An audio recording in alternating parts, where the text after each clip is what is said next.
Can I ask what it's been like being involved with the Cornerstone Project?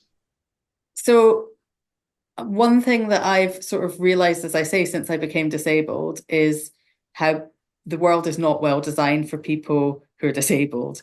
And I think I've become very sort of motivated to improve the way services are set up to try and make things better. And I was very aware as a resident of Tower Hamlets that often it felt like the equality impact assessments were to some extent a bit of a box ticking exercise rather than a genuine kind of effective means of making sure that services were available and catered to everyone, whatever their kind of characteristics were. So when I saw that the Cornerstone project was starting up, I just thought this is brilliant. I already feel really passionate about this. It's great that the council want to be involved to do this thing, which is about making equality impact assessments better.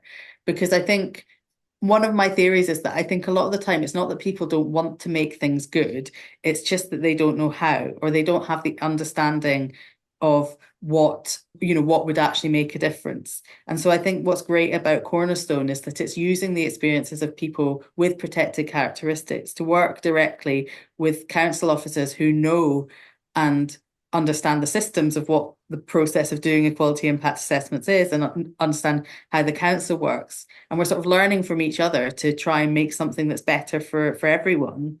And it just felt like such a great project. In terms of what it's been like, it's definitely required more input than I thought it would at first.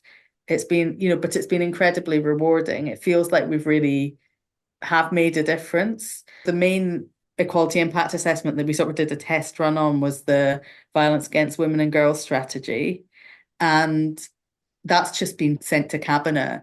And I look at the EQIA there and I can see what we've put into it. And the executive summary, the sections in there that I think they wouldn't be in there if it weren't for the fact of this project. And that's why it feels really worthwhile, because actually it has led to real change and learning on both sides. I think I understand more about how the council processes work, which is also helpful, but they also understand how to listen to people with protected characteristics to really understand what the impact of the decisions they make might be. And it's better to do it before things are put in place than to put things in place and then discover that they don't work. Absolutely. And sort of one of the main reasons for this guide to try and hopefully make sure that things are put in place or appropriate questions are asked before rather than afterwards when things need to be undone, which is always a bigger issue. I think also as much as I sort of talk about the fear from people who with protected characteristics about raising issues, I think equally there's a fear maybe or a, let's say, nervousness in councils and organizations about engaging with people with protected characteristics, because I think there's a worry that they're going to get us nagging them or, having a go at them for things that they're not doing, or, it's just generally a sort of fear that anything that's a bit uncontrollable is going to make their lives more difficult. And actually, my experience with Cornerstone is hopefully the part of what's made the project good, and hopefully what the good practice guide will help with as well, is that this kind of engagement is beneficial for both sides, because we're not here to give council officers a hard time. We do want to make sure that we do get our rights and that equality is embedded into processes.